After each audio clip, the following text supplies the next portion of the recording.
যখন সাধারণ মানুষ রাজপথে নেমে আসবে, তার মানে যে বিষয় আসবে সেই বিষয়টি খুবই জটিল বিষয়।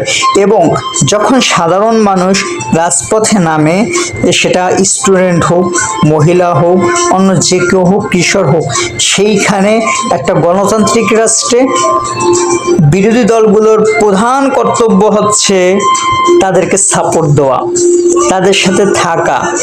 হ্যাঁ, সহিংসতা এক জিনিস, আর হচ্ছে মানুষ, সাধারণ মানুষ রাজপথে নেমে আসছে, সেটাকে সে সাপোর্ট করবে, তার সাথে থাকবে। কারণ এবং নাগরিকরা কি সংঘবদ্ধ? নাগরিকরা কি সংঘবদ্ধ? স্বাভাবিক। নাগরিকরা কখন নামে? নাগরিকরা যখন নামে, তার মানে বুঝতে হবে পরিস্থিতি, এই বিষয়ে পরিস্থিতি খুব খারাপ। কারণ তারা সাধারণ মানুষ, সংঘবদ্ধ মানুষগুলো খুব সহজে রাজপথে নামতে পারে, মিছিল করে, মিটিং করে, সবকিছু করে, যেমন পলিটিক্যাল দলগুলো।